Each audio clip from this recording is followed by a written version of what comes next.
अरे चंगू, फिर गिर गया? उठ जल्दी, नमक खराब हो जाएगा। अरे जल्दी उठ। चंगू आराम से पानी में बैठा रहा। नमक पानी में घुलने लगा। चंगू, अरे जल्दी उठ। जब वो 5 मिनट बाद खड़ा हुआ तो उसे लगा जैसे उसकी पीठ से पहाड़ उतर गया हो। नमक आधा घुल चुका था और बोरिया हल्की हो गई थी। वाह, मैं तो जीनियस हूँ। पानी में बैठो और वजन गायब। अब से यही मेरा रोज का काम है। रामू परेशान था कि सेठ को क्या जवाब देगा, लेकिन चंगू पूरे रास्ते नाचते हुए गया। जब वे हवेली पहुँचे तो सेठ ने देखा कि बोरियां आधी खाली हैं। वो ताड़ गया कि गधे ने चालाकी की है। अच्छा, तो ये गधा मुझसे ज्यादा होशियार बन रहा है। ठीक है, कल फिर नमक लेने जाना होगा। अगली सुबह सेठ ने नमक की जगह बोरियों में रुई भर दिया। रुई देखने में तो बड़ी लगती थी, लेकिन वजन में बहुत हल्की थी। आज फिर वही बोरिया। सेठ कितना बेवकूफ है, उसे कल का सबक याद नहीं है। आज तो मैं नदी में और भी ज्यादा देर तक बैठूंगा ताकि वजन बिल्कुल 0 हो जाए। जैसे ही वे नदी के बीच पहुँचे, चंगू ने बिना समय गवाए नदी में गोता लगा दिया। वो बड़े मजे से पानी में बैठ गया और सोचने लगा कि बोरी और हल्की हो रही होगी। लेकिन यहाँ विज्ञान ने खेल दिखा दिया। रुई ने पानी सोखना शुरू किया और धीरे धीरे बोरी भारी होने लगी। अरे ये क्या, वजन कम होने के बजाय बढ़ क्यों रहा है? जब चंगू ने उठने की कोशिश की तो वो हिल भी नहीं पा रहा था। रुई का वजन अब नमक से भी 5 गुना ज्यादा हो गया था। अरे चंगू, उठ, क्या हुआ? अरे कैसे उठूं? लगता है आज मेरी जल समाधि निश्चित है। चंगू पूरी ताकत लगा रहा था, लेकिन वो पानी में धंसता ही जा रहा था। आखिर में रामू ने गांव वालों को बुलाया और सब ने मिलकर चंगू को खींचकर बाहर निकाला।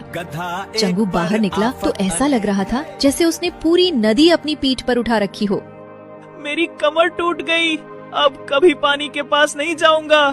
ये इंसान और ये सेठ दोनों बड़े ही खतरनाक हैं। कुछ दिन बाद गांव में सालाना मेला लगा था।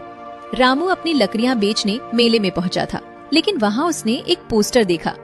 गधों की दौड़ और बुद्धिमानी की प्रतियोगिता। विजेता को 501 रुपए और 1 टोकरी ताजे सेब इनाम में। रामू ने चंगू की तरफ देखा। चंगू एक हलवाई की दुकान के बाहर खड़ा होकर हवा में उड़ती चाशनी की महक सूंघ रहा था। देख चंगू, अगर तू ये दौड़ जीत गया तो तेरी किस्मत चमक जाएगी। तुझे सेब मिलेंगे और मुझे पैसे। दौड़? मुझे? क्या मैं इसे घोड़ा दिखता हूँ और ये सेब की लालच दे रहा है? वैसे सेब तो मैंने कभी चखे नहीं, सुना है मीठे होते हैं। चलो एक कोशिश कर ही लेते हैं। प्रतियोगिता शुरू हुई। मैदान में गांव के सबसे तगड़े गधे आए थे। चंगू उनके सामने थोड़ा ढीला ढाला लग रहा था।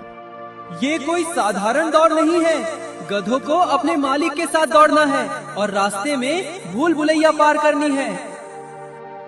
सभी गधे लाइन में खड़े हो गए और सीटी बजी। सब गधे दौड़ पड़े। चंगू ने सोचा कि दौड़ने में बहुत मेहनत है, क्यों ना कोई शॉर्टकट ढूंढा जाए। वो दौड़ने के बजाय धीरे धीरे चलने लगा। बाकी गधे तेज भागने के चक्कर में भूल भुलैया की झाड़ियों में फंस गए। अरे चंगू, भाग भाई, सब आगे निकल गए। चंगू ने देखा कि पास ही एक झाड़ियों के बीच से पगडंडी रास्ता निकल रहा है। उसने पगडंडी का रास्ता पकड़ लिया और झाड़ियों के बीच से घुसकर सीधे फिनिश लाइन के पास पहुंच गया। देखो, चंगू तो सबसे आगे निकल आया। ये तो बहुत तेज गधा है। लेकिन तभी एक गड़बड़ हो गई। फिनिश लाइन के ठीक पहले एक गन्ने का ढेर लगा था। अरे वाह, गन्ना! वो सेब और इनाम सब भूल गया और रुककर गन्ने चबाने लगा। चंगू रुक मत, बस 2 कदम और है। इनाम तो बाद में भी मिल जाएगा, पर ये गन्ने अभी ताजे हैं। गधा एक पर आफत। पीछे से दूसरे गधे पास आने लगे। देख, अगर तू अभी नहीं चला तो वो देख, पीछे शेर आ रहा है। शेर का नाम सुनते ही चंगू की सिट्टी पिट्टी गुम हो गई। उसने गन्ने छोड़े और ऐसी छलांग लगाई कि सीधे फिनिश लाइन के पार जाकर गिरा। चंगू जीत गया। उसे सेबों की टोकरी मिली। वो बड़े गर्व से अपनी गर्दन ऊंची करके खड़ा हो गया, जैसे उसने कोई बहुत बड़ा युद्ध जीत लिया हो। तभी वहाँ एक मदारी आया।